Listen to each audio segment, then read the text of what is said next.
here from the Search palette from Blend Bunny Cosmetics. This is going to be a quick video. So I'm going to go ahead and get into it. I think there's a couple of add-ons. I did not do like the math or anything for this mummy of something that Cher would have worn in Clueless. This like pattern on the 15, something like that. I started with Birchbox first and then I got an Ipsy. So I got it for $35. I like the other one. I just wanted something like this that I could take with me to New York that was smaller. And I'll be going back to New York in November, so that'll be like perfect for me to take.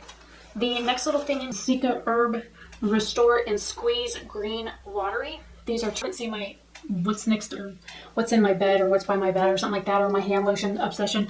I have one of their liquid liners and it's actually really good. And I have a couple of their brushes. I think I have a eyeshadow from the placement, which actually sprays. I'm not going to spray it right now because I literally just got off work. It's 2:49 a.m.